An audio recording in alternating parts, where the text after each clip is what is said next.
Good evening, ladies and gentlemen, friends and family. My name is Robert. This is 7 Up and At It, evening edition, here on the Yeah I Said It show. This evening is going to be a little bit different. This is a special video. As you know, I usually only do the ones in the morning, but as you saw the the tag or the thumbnail, we had Good Friday with a question mark, and today is Good Friday, and many wonder, many Christians wonder what's good about it because of what happened on this day. Now, was it the exact day? Probably not. But this is the day that we honor it, honor what Jesus did. And, excuse me, sinuses. Um, but I wanted to talk about it a little bit. And I'm going to go through Matthew 27 and where it talks about what happened on Good Friday. And then I'm going to talk about it a little bit. And I'm going to start with Matthew 27, verse 11.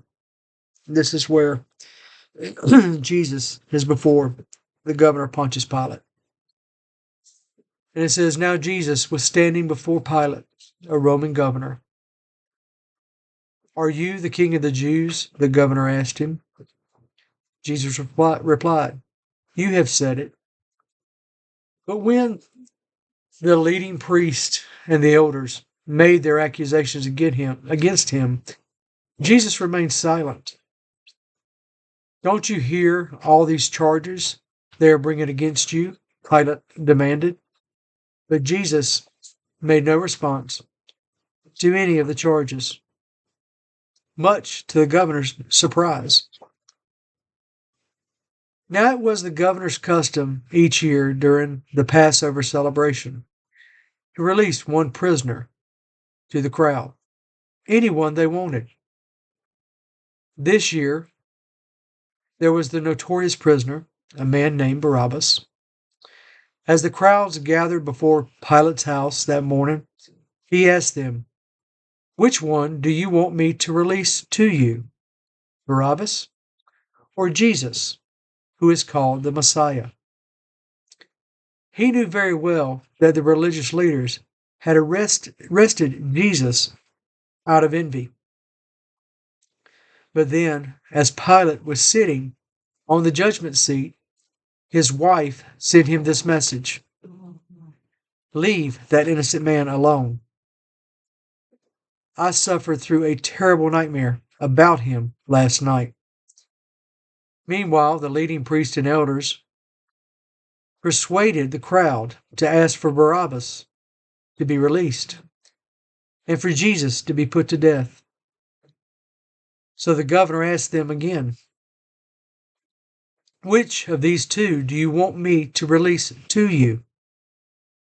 The crowd shouted back, Barabbas. Pilate responded, Then what should I do with Jesus, who is called the Messiah? They shouted back, Crucify him. Why? Pilate demanded. What crime has he committed? But the mob roared even louder, Crucify him. Pilate saw that he wasn't getting anywhere and that a riot was developing. So he sent for a bowl of water and washed his hands before the crowd, saying, I am innocent of this man's blood. The responsibility is yours. And all the people yelled back, We'll take responsibility for his death, we and our children. So Pilate released Barabbas to them. He ordered Jesus flogged with a lead-tipped whip. Then he turned him over to the Roman soldiers to be crucified. Some of the governor's soldiers took Jesus into their headquarters and called out the entire regiment. They stripped him and put a scarlet robe on him. They wove thorn branches into a crown and put it on his head, and placed a reed stick in his right hand as a scepter. Then they knelt before him in mockery and taunted, "Hail to the King of the Jews!" And they spit on him and grabbed the stick and struck him on the head with it. Then, when they were finally tired of mocking him, they took off the robe, put his own clothes on him again. Then they led him away to be crucified. Sorry. Along the way, they came across a man named Simon. He was from Cyrene. And the soldiers forced him to carry Jesus' cross. And they went out to a place called Golgotha, which means place of the skull. The soldiers gave Jesus wine mixed with bitter gall, but when he had tasted it, he refused to drink it.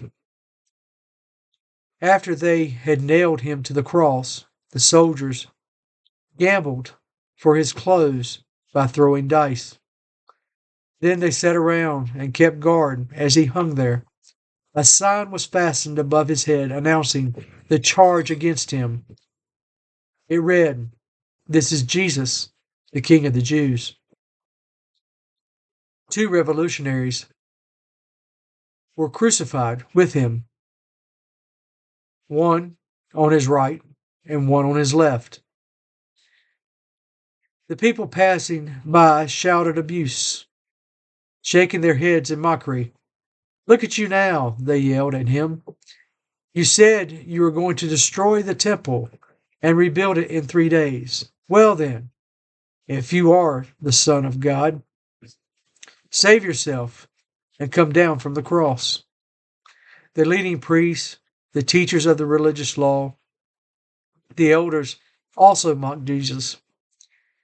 "He saved others," they scoffed, "but he can't save himself. So he is the King of the Jews, is he?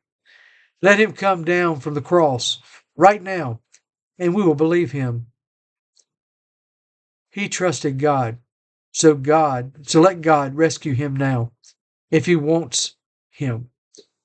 For he said, "I am the Son of God."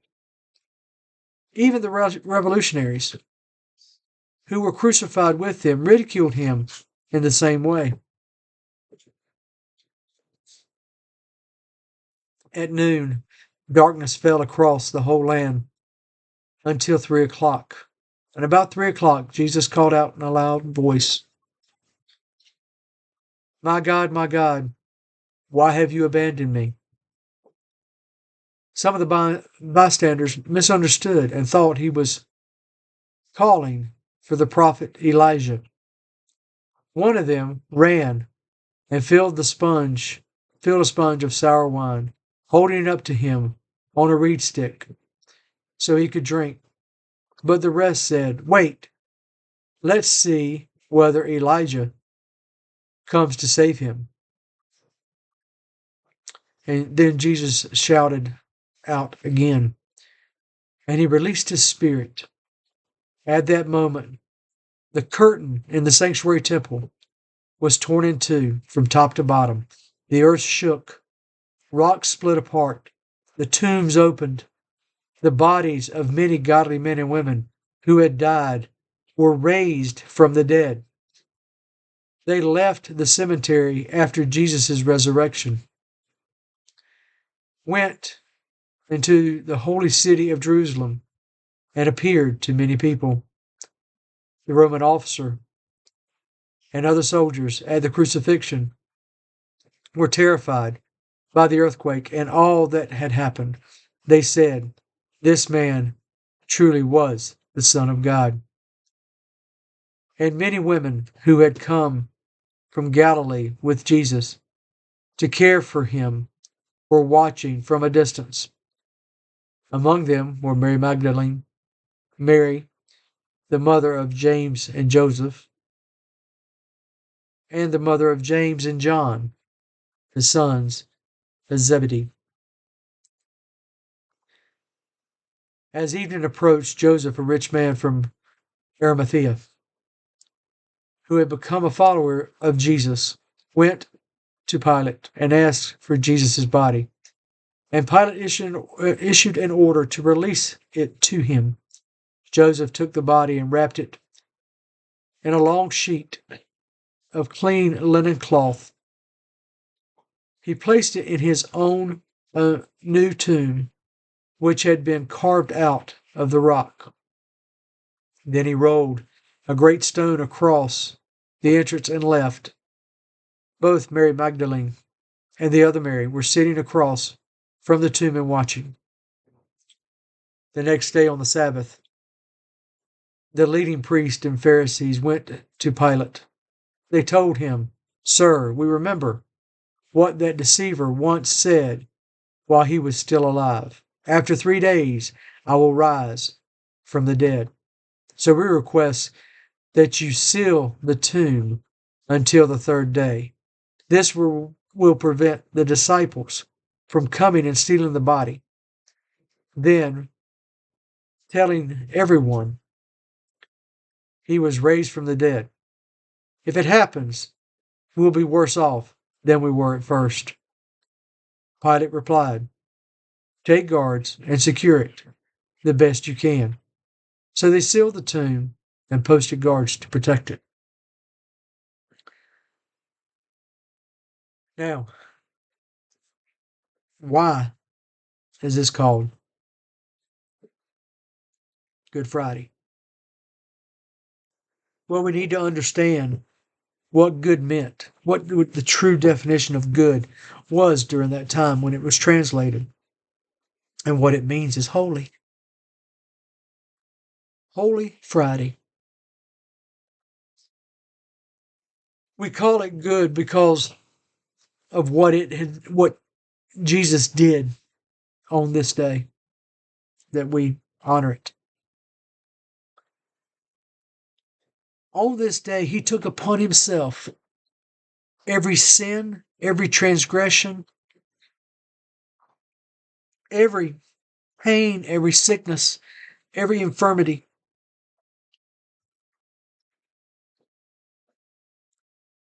He took it all upon himself for each and every one of us. And by doing so, it created the opening for each and every one of us. In the verses, it talks about the veil, the curtain that was shattered or split apart from top to bottom. And what that showed was the veil had basically been opened.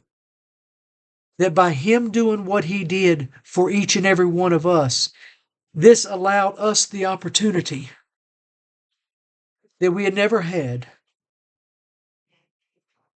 to be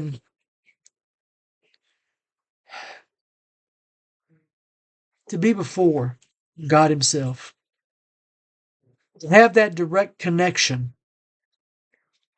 with God.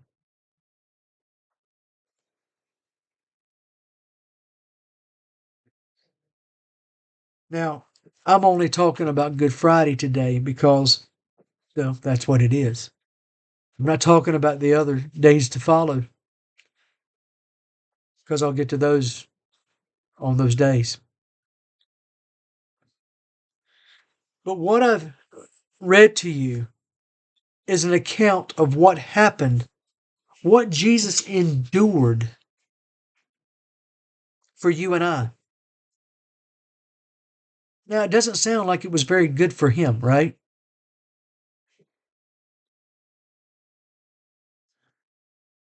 But it was all part of it. Everything that happened to him, he allowed it to happen. He didn't have to. Well, he did. He did because he was the Son of God. He did because that was the way that it was going to bring about our ability to come back to God in holiness.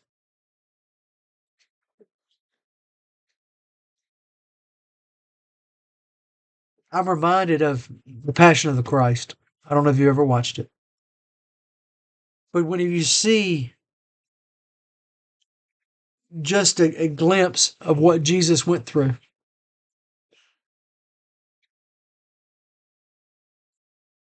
it has to stir you. Because if it doesn't,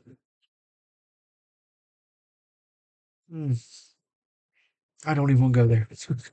I just pray everybody is stirred by it. I'm way out of time, and I apologize for it, but I had to get this out. Understand that Good Friday is actually means Holy Friday. And what Jesus did, folks,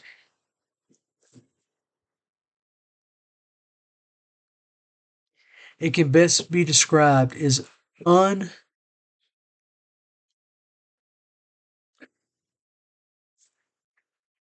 want to unadulterated love. That agape love. That love that passes all understanding. And he did it for you and me. So out of respect for him and what he did, let us all try to love each other a little bit more. Respect each other a little bit more.